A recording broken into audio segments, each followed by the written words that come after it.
এই হসপিটালের atmosphere, doctor, nurse, everybody, আমি কাউকে আলাদা করে কিছু বলবো না, এর থেকে বেশি কিছু বলা দরকার নেই। নমস্কার, আমি বিবেকানন্দ ভট্টাচার্য, আমার ওয়াইফ সোনালী ভট্টাচার্য।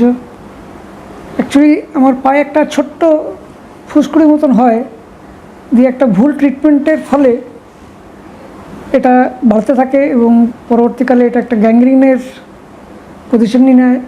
আমি ডায়াবেটিক পেশেন্ট এবং এই ডায়াবেটিসের জন্যে এটাকে স্প্রেডটা খুব তাড়াতাড়ি হয়। আমি ইএসআই হসপিটালে নিজেকে অ্যাডমিট করি, সেখানে প্রিলিমিনারি ট্রিটমেন্ট হয় এবং পরবর্তীকালে ইএসআই হসপিটাল থেকেই আমাকে এখানে আইকিউসিটিতে রেফার করে এবং এখানে আসার পর আমার ট্রিটমেন্ট হয়েছে এবং এখানে যাবতীয় যা চেক করার পর যেটা করণীয় ছিল সেটা ছিল যে আমার যে নার্ভগুলো ব্লক ছিল, যার ফলে আমার ব্লাড ভেসেলসগুলো আমার আঙুলে পৌঁছাচ্ছিল না, রক্ত পৌঁছাচ্ছিল না, ফলে অক্সিজেন যাচ্ছিল না। তো সেইটাকে যাতে করে বন্ধ করা যায় তার জন্য ওনারা একটা অ্যাম্পুটেশন প্রসেস করেন এবং গেল 8 তারিখে আমার অ্যাম্পুটেশনটা হয় এবং আই এম স্যাটিসফাইড, এটুকুই বলতে পারবো। এখানে যখন অ্যাডমিট হয়ে আজকে ধরুন হয়ে গেল প্রায় 20 দিন কাছাকাছি আমি এখানে আছি, আই এম স্যাটিসফাইড। আমার হসপিটালের কোনো স্টাফ বা কোনো ডাক্তার নিয়ে কোনো রকম কোনো সন্দেহ নেই।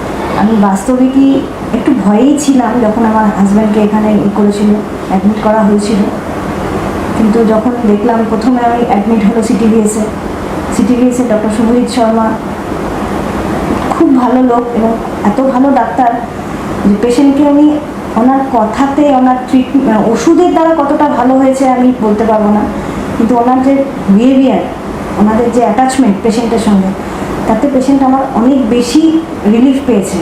তারপরে ওখান থেকে আমাকে রেফার করা হলো অর্থোপেডিকে অ্যাম্পুটেশনের জন্য।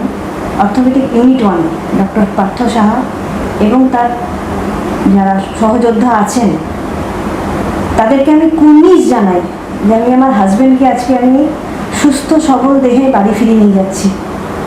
আমার এর থেকে বেশি কিছু বলার নেই, কারণ সবাই বলেছিল উনি হয়তো বাঁচবেন না, এবং সত্যিই তাই। ওনার অপারেশনটা ভীষণ হাই রিস্ক ছিল, কিন্তু ডাক্তারদের কিছুটা ডেস্টিনি আমাদের আছে, কিন্তু ডাক্তারদের হাত যশটা কখনোই ফেলে দেওয়া যায় না। ওনারা যেভাবে আমার হাজব্যান্ডকে ওনারা সুস্থ করে তুলেছেন, যেভাবে কেয়ার নিয়েছে, শুধু ডাক্তার বললে ভুল হবে, সমস্ত হসপিটালের স্টাফ, কি ডিডিএ স্টাফ থেকে শুরু করে, হাউসকিপিং স্টাফ থেকে শুরু করে, নার্সিং স্টাফ থেকে শুরু করে, কর্পোরেট ডেস্ক থেকে শুরু করে, এভরিবডি প্রতি মুহূর্তে আমাকে বিভিন্নভাবে সাহায্য করেছে। I am very much thankful. আইকিউসিটির যে ফাউন্ডার আছেন ওনাকে আমার তরফ থেকে অসংখ্য ধন্যবাদ। নিজে এরপরে গিয়ে আমি আমার সোশ্যাল মিডিয়ায় আমি লিখবো আমি হসপিটাল থেকে কি পেয়েছি। সব থেকে বড়, আমি আমার ঘরের লোককে বাড়ি ফিরিয়ে নিয়ে যাব। আর সেকেন্ডলি হলো এই হসপিটালের অ্যাটমসফিয়ার, ডাক্তার, নার্স, এভরিবডি, আমি কাউকে আলাদা করে কিছু বলবো না, এর থেকে বেশি কিছু বলা দরকার নেই। নমস্কার।